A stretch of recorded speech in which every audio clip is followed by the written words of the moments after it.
بسم اللہ الرحمن الرحیم۔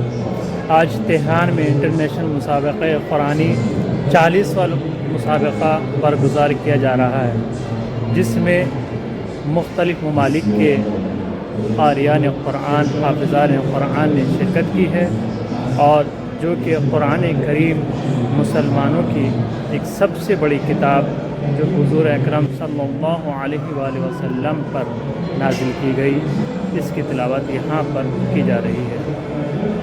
اور بعض افراد یہ کہتے ہیں کہ شیعوں میں قاری قرآن، حافظان قرآن نہیں ہوتے ہیں، تو یہاں پر اسی لیے ایک سیمینار، ایک انٹرنیشنل مسابقات رکھا گیا، جس میں مختلف ممالک کے قاریان اور حافظان قرآن نے شرکت کی ہے۔